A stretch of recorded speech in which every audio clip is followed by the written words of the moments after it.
Hi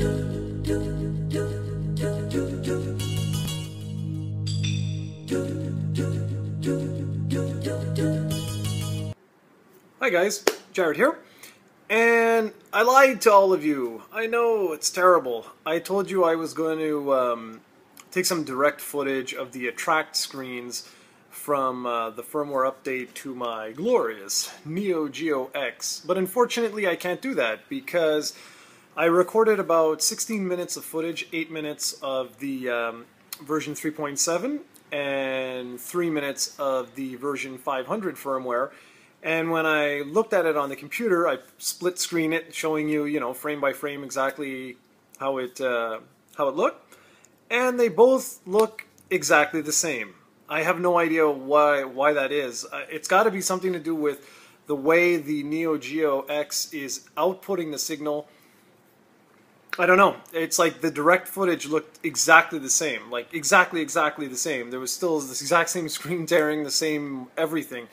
So instead of showing you like that, I figured I'd just let you know what the improvements were, well, things that I've noticed. The first big improvement was, if you recall, when I talked about my first initial impressions of the Neo Geo X, on my television, the lower portion of the screen was cut, and I didn't understand like what was up with that. Anyways, with the firmware update, it's no longer cut. Like, portions of the screen are no longer missing or anything like that. And I do notice when it's on my screen that there isn't quite as much screen tearing anymore. I've also noticed that the input lag is significantly improved on some of those games, like some of the shooters and stuff. It's not perfect yet. It's still, I mean, I say it's unplayable, but that's only because, like, if you know anything about those type of games, like, it's got to be precise, but it's much better. It's playable now, let's put it that way, but it's still a little bit annoying in certain situations. Also wanted to say, like, with the Mega Pack, I screwed up last time when I mentioned Art of Fighting 2. It's actually Art of Fighting 3 that it comes with, but this is really good. Like, I spent the better part of yesterday evening doing nothing but playing these games. And I had forgotten some of them, like Kazuna Encounter.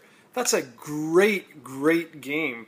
If you haven't tried that one and you own the pack, go ahead and try that. It's a lot of fun. I'm actually thinking I'm going to do a little review for it over the next couple of days. I had so much fun with it, and I totally forgot about it.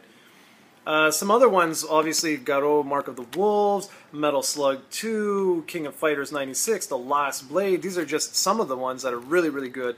You also got Blazing Star. That's one I wanted to actually pick up for the CMVS, so it's kind of neat. Like, this is actually now, the way I'm treating this is, it's sort of, if I like the feel of the game, then I might actually pick up the real arcade version of it for my consoleized MVS later on.